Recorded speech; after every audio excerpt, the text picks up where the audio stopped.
6장 1절입니다. 그러면 우리가 무엇이라고 말을 해야 하겠습니까? 은혜를 더하게 하려고 여전히 죄 가운데 머물러 있어야 하겠습니까? 그럴 수 없습니다. 우리는 죄는 죽은 사람인데 어떻게 죄 가운데서 그대로 살 수 있겠습니까? 세례를 받아 그리스도 예수와 하나가 된 우리는 모두 세례를 받을 때에 그와 함께 죽었다는 것을 여러분은 알지 못합니까? 그러므로 우리는 세례를 통하여 그의 죽으심과 연합함으로써 그와 함께 묻혔던 것입니다. 그것은 그리스도께서 아버지의 영광으로 말미암아 죽은 사람들 가운데서 살아나신 것과 같이 우리도 또한 새 생명 안에서 살아가기 위함입니다. 우리가 그의 죽으심과 같은 죽음을 죽어서 그와 연합하는 사람이 되었으면 우리는 부활에 있어서도 또한 그와 연합하는 사람이 될 것입니다. 우리의 옛사람이 그리스도와 함께 십자가에 달려 죽은 것은 죄의 몸을 멸하여서 우리가 다시는 죄의 노예가 되지 않게 하려는 것임을 우리는 압니다. 죽은 사람은 이미 죄의 세력에서 해방되었습니다. 우리가 그리스도와 함께 죽었으면 그와 함께 우리도 또한 살아날 것임을 믿습니다. 우리가 알기로 그리스도께서는 죽은 사람들 가운데서 살아나셔서 다시는 죽지 않으시며 다시는 죽음이 그를 지배하지 못합니다. 그리스도께서 죽으신 죽음은 죄에 대하여 단번에 죽으신 것이요 그분이 사시는 삶은 하나님을 위하여 사시는 것입니다. 이와 같이 여러분도 죄에 대해서는 죽은 사람이요 하나님을 위해서는 그리스도 예수 안에서 살고 있는 사람이라는 것을 알아야 합니다. 아멘. 현재 세계 인구는 얼마나 될까요? 세계 인구. 제가 이게 네이버에서 딱 이제 쳐보니까 지금 몇 명이라고 나오냐면 82억. 82억 3,161만 3,070명 이렇게 나왔어요. 근데 제가 이거를 보니까 며칠 전에도 봤는데 똑같아. 지금도 똑같단 말이지. 그러니까 실시간 업그레이드가 안 되고 있는 것 같아. 그러나 하여튼 82억이 넘는 거는 확실한 것 같아요. 82억 한 3천 정도가 돼요. 이 가운데 예수님을 모르기 때문에 예수님을 믿지 않는 사람들이 예수님을 창조주 하나님, 구원의 하나님으로 믿는 사람들보다 적어도 4배 이상 많아요. 천주교하고 기독교까지 다 합해도 한 20억 정도밖에 안 되니까 82억 더 많은 사람들이 예수님을 알지 못해서 믿지 않아요. 자, 천주교를 빼고 그리고 이제 복음주의 계열의 신앙인들만 치면 이거 8억도 안 돼요. 그러니까 예수를 믿지 않는 사람들이 10배 이상 많은 거예요. 왜 그럴까? 이유가 뭘까? 그럴 때 예수님에 대한 이야기, 이거를 복음이라고 우리는 그러잖아요. 그 복음에 대해서 듣지 못한 사람들이 아직도 너무나 많다는 거예요. 예. 그래가지고 예수님에 대해서 듣지 못했기 때문에 듣지 못한 일을 어찌 믿으리요? 믿지 못해요. 듣지를 못했으니까.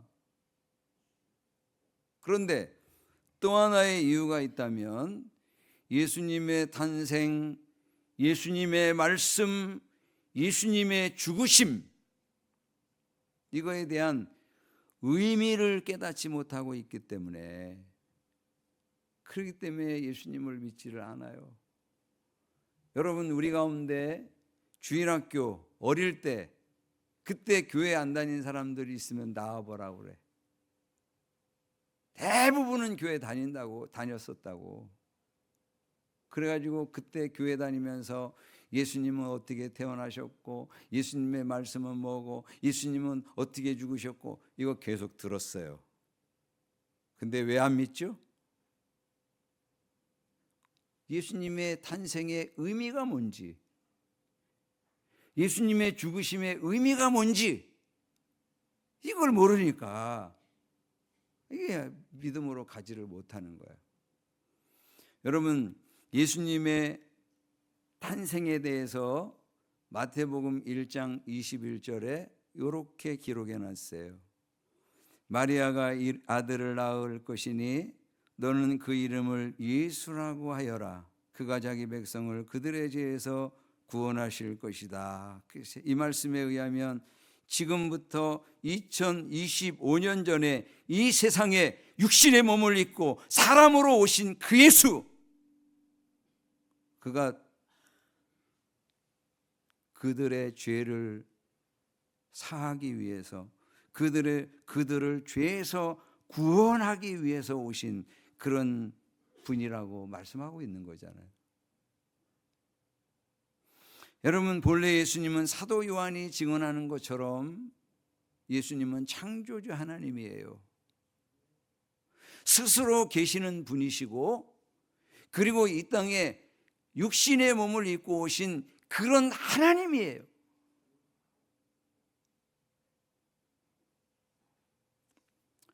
그렇기 때문에 도마는 부활하신 예수님을 만나면서 그 예수님에게 뭐라고 고백을 합니까? 나의 주, 나의 하나님, 이렇게 고백을 드린 거예요. 그런가 하면 예수님을 십자가에 못 박아 죽이던 그 백부장, 로마의 군인, 그 장교는 예수님의 죽으심을 계속 가까이에서 보시면서 이분은 진실로 하나님의 아들이었도다 하고 고백을 하는 거예요. 여러분, 예수님의 이 탄생의 의미를 알게 되면 믿음의 사람이 되는 것이 어려운 일이 아니에요. 자연스럽게 믿어져요. 근데 의미를 모르니까 예수님을 믿지 못하고 예수님을 나의 주 나의 하나님으로 영접해드리지 못하고 있는 거예요. 여러분, 예수님께서 공생애를 시작하시면서 제일 처음으로 외치신 메시지, 말씀이 뭐죠? 마가복음 1장 15절의 말씀에 이렇게 말씀하셨어요. 예수님 공생애를 세례받으시고 그리고 광야에 나가서 40일 동안 금식하면서 기도하시고 그렇게 준비 다 한 후에 공생애를 시작하시면서 처음으로 말씀하신 게 이 말씀이에요. 때가 찼다. 하나님의 나라가 가까이 왔다. 회개하여라. 복음을 믿어라. 이 말씀이에요. 근데 이 말씀의 의미를 알게 되면 예수님을 믿게 되어 있어요. 여러분, 회개가 뭐죠? 돌아서는 거예요. 돌이키는 거예요. 어디서 어디로요? 세상 나라에서 가까이 온 하나님의 나라로 돌이키는 거예요. 세상 나라에서는 구원을 받을 수 없기 때문에, 세상 나라에서는 영생할 수 없기 때문에, 세상 나라에서는 보호를 받을 수가 없기 때문에 세상 나라에서 하나님의 나라로 돌이키는 거예요. 그 세상 나라에서는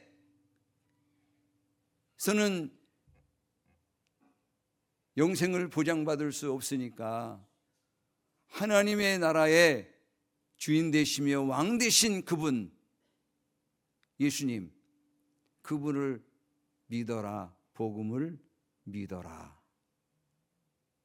그러니까 이 말씀의 의미를 알게 되면 저와 여러분이 세상 나라에서 돌아서서 하나님의 나라로 갑니다. 세상 나라에서의 주인은 누구지요? 나예요. 나. 그런데 평상시에는 잘 몰라요. 그런데 의사 선생님이 암입니다 이러면 그때부터 무너지는 나를 발견해요. 아, 나는 믿을 만한 존재가 아니구나. 이걸 알게 돼요. 너무 연약해요. 그런데 그 자기 자신을 주인 삼고 산다고요? 어리석은 거죠. 그러니 얼른 창조주 하나님, 우리를 너무너무 사랑하시는 그 하나님께로 돌아가는 거죠. 그분을 나의 주인 삼고 나의 왕 삼는 거죠. 그게 하나님의 나라로 돌아가는 거예요. 여러분, 예수님께서 제자들을 부르시면서 그러면서 하신 말씀이 있어요. 그 말씀이 뭐예요? 마가복음 1장 17절의 말씀에 예수께서 그들에게 말씀하셨어요. 나를 따라오너라. 내가 너희를 사람을 낚는 어부가 되게 하겠다. 그랬어요. 그럼 이 말씀의 의미를 알게 되잖아요. 이 말씀의 의미를 알게 되면 예수님을 따라가게 되어 있어요.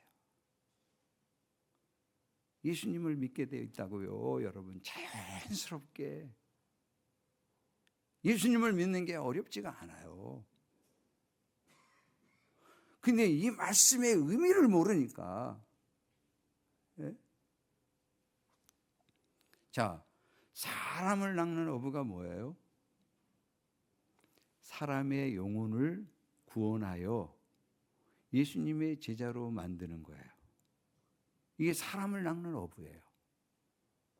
이 말씀을 딱 깨닫게 되면 예수님께서 처음 공생의 처음부터 마지막까지 끊임없이 똑같은 말씀하셨다는 걸 알아요. 3년 동안 똑같은 얘기 하셨어요. 그게 뭐예요? 사람을 낚는 그런 어부가 되어달라. 이게 처음 얘기고 제자들을 부르실 때 처음 했던 얘기고, 그 다음에 예수님께서 이제 부활하셔서 승천하시면서 마태복음 28장 18절의 말씀에 뭐라고 얘기했어요? 예수께서 다가와서 그들에게 말씀하셨다. 나는 하늘과 땅의 모든 권세를 받았다. 이 권세로 너희에게 말한다. 그러므로 너희는 가서 모든 민족을 제자로 삼아서 아버지와 아들과 성령의 이름으로 세례를 주고 내가 너희에게 명령한 모든 것을 그들에게 가르쳐 지키게 하여라.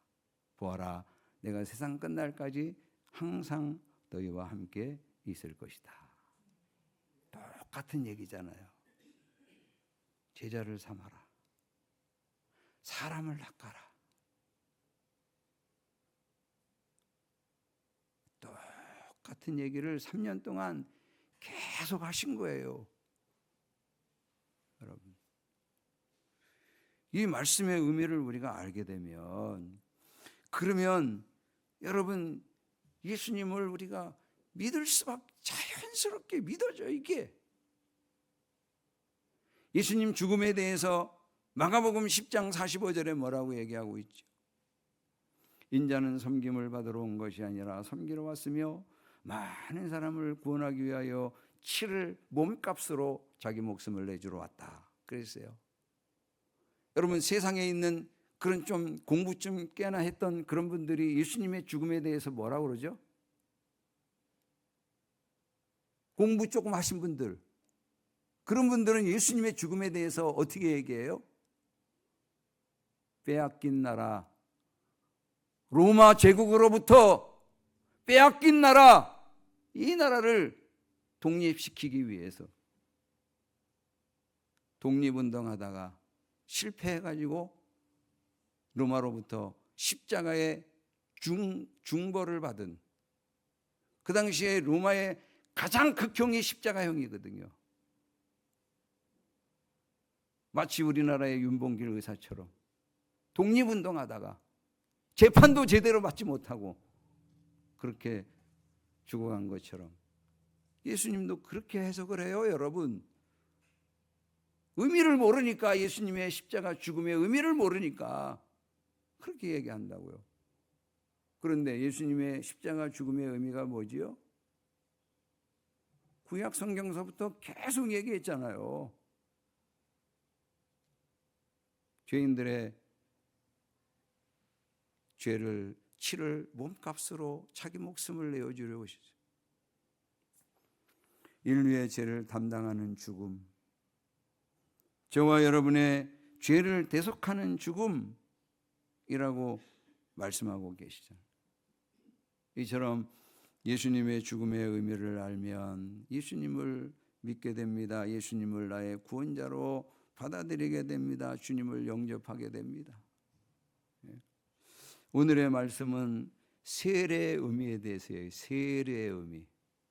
세례의 의미에 대해서 6장 3절에 뭐라고 얘기하고 있습니까?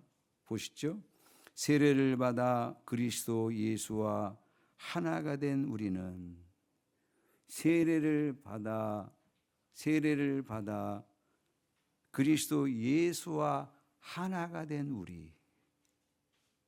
세례의 의미는 뭐예요? 예수님과 하나가 되는 거예요. 4절에는 하나를 다른 단어로 썼어요. 무슨 단어로? 연합. 연합이라는 단어를. 그러니까 세례의 의미는 예수님과 하나가 되는 것이고 예수님과 연합을 이루는 거예요.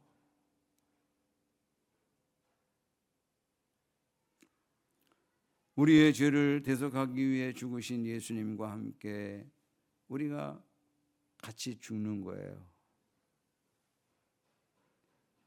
그리고 예수님의 부활과 함께 우리가 다시 살아 새 생명을 사는 거예요. 새로운 이 피조물, 새 것이 되어서 사는 거예요. 새 생명을 사는 거라고요. 그래서 이것을 적나라하게 실감나게 깨닫게 하기 위해서 침례를 받는 거기는 이게 너무 좋은 것 같아요. 장로결에서 이거 할 수 없이 뿌리 3번 이게 물 찍잖아요, 이거. 근데 침례는 어떻게 하죠? 강에다가 집어넣어 버려. 침례탕에다가 집어넣어 버린다고. 그래서 제가 일전에 미국의 세들백 교회를 방문했을 때 거기 예배드리고 나니까 이분들이 평상시에 입던 옷을 싹 갈아입고 침례 받을 때 옷으로 싹 갈아입었어요. 그리고 쭉 한 10여 명 이상이 서 있더라고. 그러니까 두 분의 목사님 담당하시는, 세례 담당하시는 목사님이 이제 당신들도 옷을 갈아입고 나와가지고 이제 근데 침례탕이 굉장히 깊어. 가슴까지. 그 침례 받으시는 분이 침례탕으로 딱 들어와요.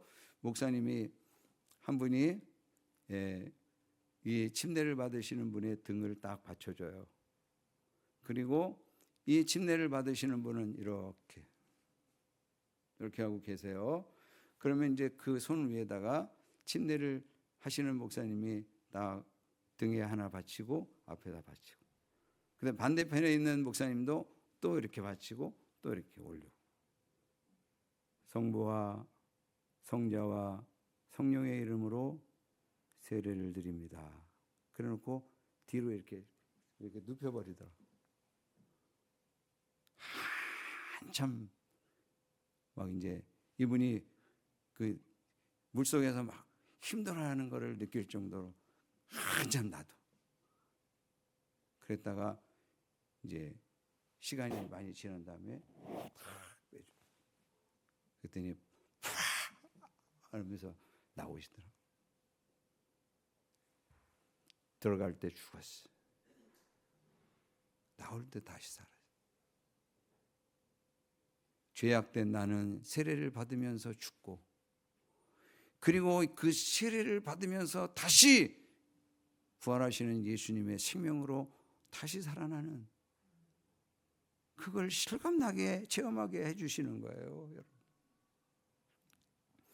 여러분 오늘 4절 말씀을 한번 보세요. 그러므로 우리는 세례를 통하여 그의 죽으심과 연합함으로써 그와 함께 묻혔던 것입니다. 그것은 그리스도께서 아버지의 영광으로 말미암아 죽은 사람들 가운데서 살아나신 것과 같이 우리도 또한 새 생명 안에서 살아가기 위함입니다. 새 생명, 새로운 피조물, 새 것. 이게 세례의 의미예요, 여러분. 5절의 말씀에 우리가 그의 죽으심과 같이 같은 죽음을 죽어서 그와 연합하는 사람이 되었으면 우리는 부활에 있어서도 또한 그와 연합하는 사람이 될 것입니다.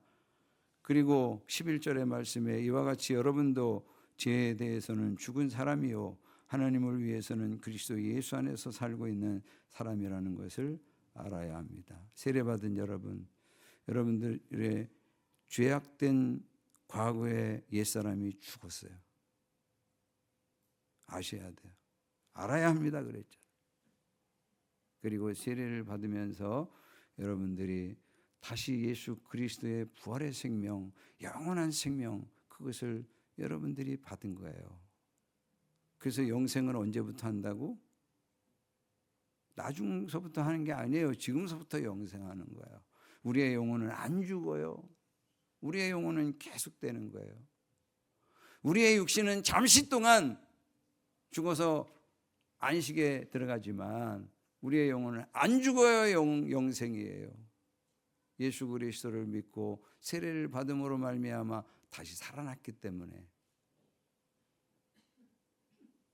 이걸 저와 여러분이 꼭 기억하고, 여러분, 이게 예수님의 탄생, 예수님의 말씀, 예수님의 십자가의 죽음의 의미를 알게 되면 예수님을 믿게 됩니다. 그럼 예수님을 믿으면 하나님의 자녀가 됩니다. 하나님의 자녀가 되면 하나님이 자녀된 그 사람을 멸망시킵니까? 하나님의 자녀를 심판합니까? 안 한단 말이에요. 그게 구원이에요. 그리고 하나님의 아버지 집 천국에 불러주시는 거예요.